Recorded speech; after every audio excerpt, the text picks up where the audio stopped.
नमस्कार, वंदे मातरम, भारत माता की जय। अगर आप कांग्रेस ज्वाइन करना चाहते हैं और बड़े नेता बनने चाहते हैं तो उनकी बहुत ही बेसिक एक रिक्वायरमेंट है कि आपको देश विरोधी होना बहुत ज़रूरी है। देश विरोधी जितने भी पंगे होते हैं, दंगे होते हैं, उस सब में आपका हिस्सा लेना आवश्यक है और पूरी जिंदगी एक परिवार के तलवे आपको चाटना है और गांधी परिवार के घर के आगे आपको यूं करके खड़ा रहना है कि वो लोग बोटियां डालेंगे और आप खाओगे। अगर ये रिक्वायरमेंट्स आप फुलफिल करते हो तो कांग्रेस में आपका स्वागत है।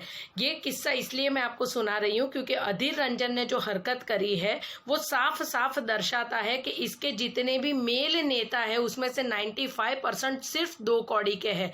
1-2 शायद अच्छे रहे होंगे जिनकी ये लोगों ने कदर नहीं करी, अदरवाइज सारे के सारे टुच्चे ही भरे हैं इन लोगों की पार्टी में। क्योंकि दिग्विजय सिंह ने भी एक बार एक बोला था किसी के बारे में कि वो टांच माल है, और कमलनाथ ने भी बोला था कि माल लगती है, और ये भी जो निकम्मा है अधीर रंजन, हराम का जना, ओ शिट, हराम का जना, अधीर रंजन को जैसे बोलने में उनकी जबान फिसल गई थी, सेम वैसे ही मेरी हिंदी इतनी अच्छी नहीं है इसलिए हराम का जना मैंने भूल से बोल दिया, और जैसे अधीर रंजन ने माफी मांगी वैसे मैं भी माफी मांग लूंगी। तो इस देश में छूट जाना और बड़े नेता होकर किसी का भी अपमान करना ये सबसे आम बात है और ये सबसे बड़ा हमारे देश का दुर्भाग्य भी है। आज अगर किसी आदिवासी समाज की, एक छोटे समाज से आने वाली एक लड़की अगर यहाँ तक पहुँचती है, उसके अगर सपने साकार होते हैं और वो राष्ट्रपति जैसी कुर्सी को शोभान्वित करती है, तो भी अगर कांग्रेस को उसमें भी तकलीफ है तो ये साफ साफ दिखता है कि कांग्रेस हमेशा जातिवादी ही रही है और वो कभी भी नहीं चाहते कि निचले वर्ग के लोग कभी भी जिंदगी में आगे आए या वो लोग किसी भी अच्छे पोस्ट पोजीशन पर बैठे। ये उन लोगों का सिंपल एक चरित्र इसमें जाहिर हो जाता है।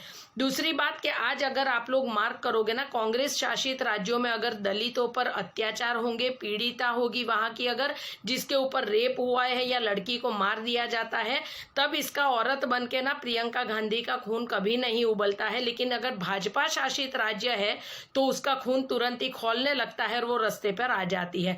खैर, हमारी तो बहुत ही दिली इच्छा थी कि एक बार ये परिवार रास्ते पर लौटना चाहिए, पोटना चाहिए, और वही चीजें हो रही है। तो उसके लिए हम शुक्रिया करना चाहते हैं नरेंद्र मोदी और भाजपा सरकार का कि ये पूरे परिवार को ना धूल चाटता हुआ आपने कर दिया है। जो प्रियंका गांधी होशियारी मारकर ये बोलती है कि मोदी ने सारी चीजें अपने दोस्तों में बांट दी, तो कभी ये भी बता दिया करे कि उसका पति ना कबाड़ी था एक जमाने का, जिसको रिसाइकलिंग वो लोग इंग्लिश भाषा में बोलते हैं, देशी भाषा में उसको कबाड़िया ही बोलते हैं। तो वो कबाड़ी इतना खरबोपति कैसे बन गया वो भी जरा बता देती तो पता चलता। और कांग्रेसी गुलाम और कुत्ते जैसी मानसिकता वाले लोगों को भी मैं पूछना चाहती हूँ कि तुम्हारी मालकिन इटली में क्या काम करती थी, जरा कॉलर ऊंचा करके किसी दिन वो भी बता दो। हो सकता है शायद भारत में ट्रे का भाव बढ़ जाए, ट्रे में ही सर्व करती होगी शायद, may be, I don't know. तो इस वजह से, क्योंकि मुझे नहीं लगता है कि ये परिवार किसी भी इज्जत के काबिल है, और जिसने जो राष्ट्रपति जी का अपमान किया है, अधीर रंजन तो है ही 2 कौड़ी का, वो मतलब वो सस्ती पब्लिसिटी लेने वाला ऐसा घटिया इंसान है कि वो सस्ती पब्लिसिटी के लिए ना किसी भी औरत पर कोई भी लांछन लगा सकता है। इतना कलंकित उसका कैरेक्टर है, और जब उसकी फटी पड़ती है तब वो बोल देता है कि मेरे को हिंदी समझ में नहीं आती है। तो हरामखोर, अगर तुझे हिंदी समझ में नहीं आती है तो क्या मरवाने के लिए तुम वहां पर बैठे हो, ये जरा बताओगे?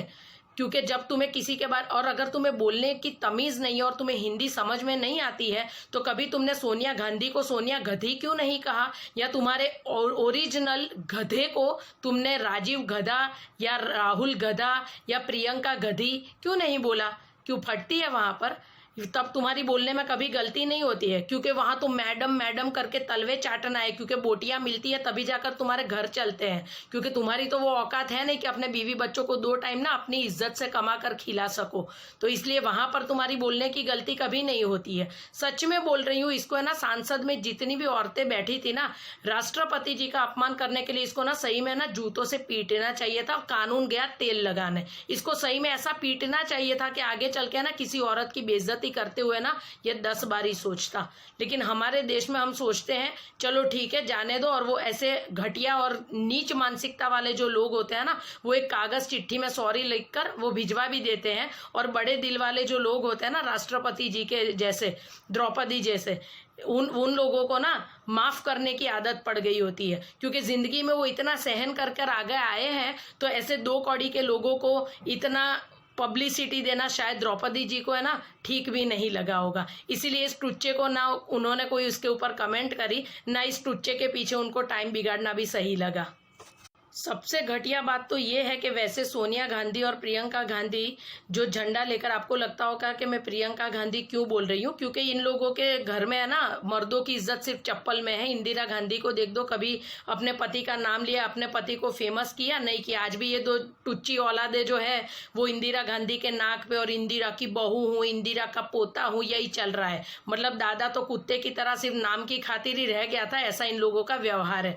और सेम वे प्रियंका गांधी को भी अपने पति की सरनेम लगाने में शर्म आती है, शायद वो भी पाला हुआ कुत्ता ही है इन लोगों के लिए, जिसको बोटियां फेंकते और वो इतने सालों तक टिका पड़ा है इन लोगों के साथ। अदरवाइज वो क्यों प्राउड से नहीं बोलती है कि मेरा नाम प्रियंका वाड्रा है और मैं ये चोर उचक के जमीन चोर की बीवी हूँ, क्यों नहीं बोलती है वो। जब भी इन लोगों को क्रेडिट लेनी होती है इन लोगों को इंदिरा याद आती है। खैर इंदिरा की भी मेरे को तो ऐसी कोई लगता नहीं है कि कोई उपलब्धि है उसकी, क्योंकि इमरजेंसी लगाकर उसने साबित कर दिया था कि वो कितनी फट्टू है, ऐसा मेरा मानना है।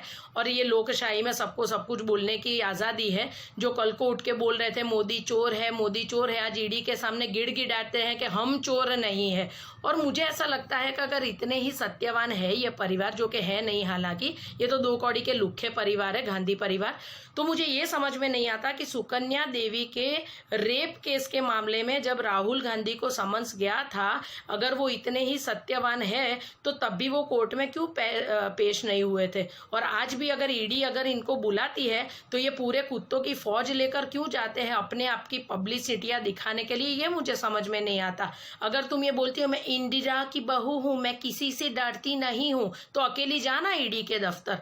मतलब ये जो झोल झपाटे करके तेरे इस गधे को 4 साल की उम्र में जो हेलीकॉप्टर प्राइवेट जेट में बिठाकर जो बर्थडे जो मनाए ना इस देश के हराम के पैसों से, तुमने जो अपनी औलादे पाली है ना, उसी का हिसाब मांगने वाले हैं। और कुछ तो मांगेंगे नहीं, क्योंकि तुम क्या करती थी वो तो जग में सब लोग जानते हैं। खैर तुम्हारे बच्चों को तो वो भी बताने में शर्म आती है, क्योंकि जो मुझे तो ऐसा लगता है कि आज अगर आपके माँ बाप ने बहुत ही लाइफ में स्ट्रगल किया होता तो आप जरूर बताते कि आपकी माताजी पहले क्या करती थी। इन लोगों को तो वो भी बताने में शर्म आ रही है। तो सबसे बड़ी तो बात यही पर आकर रुक जाती है।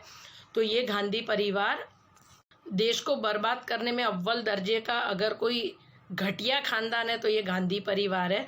और मैं अभी भी बोल रही हूँ, अगर आपको सच में मौका मिले ना कि किसी को चप्पल से पीटना है तो इन तीनों का ही नाम ले, क्योंकि इनके कुत्तों में तो ये औकात नहीं है, ना वो गधे को गधे कह पाते हैं और ना कभी ये बोल पाए हैं कि आप लोग क्या कर रहे हो। आपने खुद हराम के पैसों से पूरी जिंदगी निकाली है और आप लोग दूसरों पर इल्जाम लगा रहे हो। आज कौन सा ऐसा कांग्रेस का बंदा है जिसकी मतलब वाहियात कोई भी टिप्पणी कभी भी है ना आप लोगों ने टीवी में ना सुनी हो। लेकिन इन लोगों का काम है लोगों को झूठ दिखाना, देश को बर्बाद करना, देश में असामाजिकता फैलाना, देश को जातिवाद में बांटना और खुद राज करना। लेकिन इन लोगों की लंका लग गई 2014 के बाद। और मुझे बहुत मजा आता है जब मैंने कल भी टीवी पर देखा कि ये भाई बहन ना रास्ते पर बैठे हैं और ऐसे मतलब वो नाच गाना करते हैं ना, वैसे तालियां पीट रही थी बैठकर। मुझे बहुत मजा आया ये देखकर कि सैल्यूट है नरेंद्र मोदी को कि इस खानदान को ना रास्ते पर आने पर मजबूर कर दिया, जो कभी ना गाड़ी से नीचे पैर नहीं रखते थे।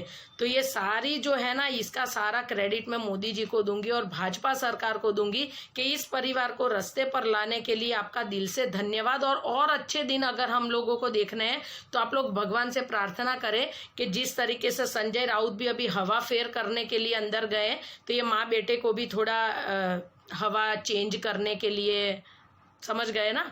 मुझे शोले का ना डायलॉग बहुत अच्छा लगता है, जेल में चक्की पीसिंग एंड पीसिंग। और ये ना मैं देखना भी चाहती हूँ। और ये तभी होगा जब आप लोगों का सपोर्ट होगा, क्योंकि इन लोगों ने जो देश को बर्बाद करके अपने घर भरे हैं ना, इन लोगों को इनकी औकात दिखानी बहुत ज़रूरी है। तो भगवान से प्रार्थना करें कि जल्दी इस परिवार को हम लोग जेल में देखें। नमस्कार, वंदे मातरम, भारत माता की जय।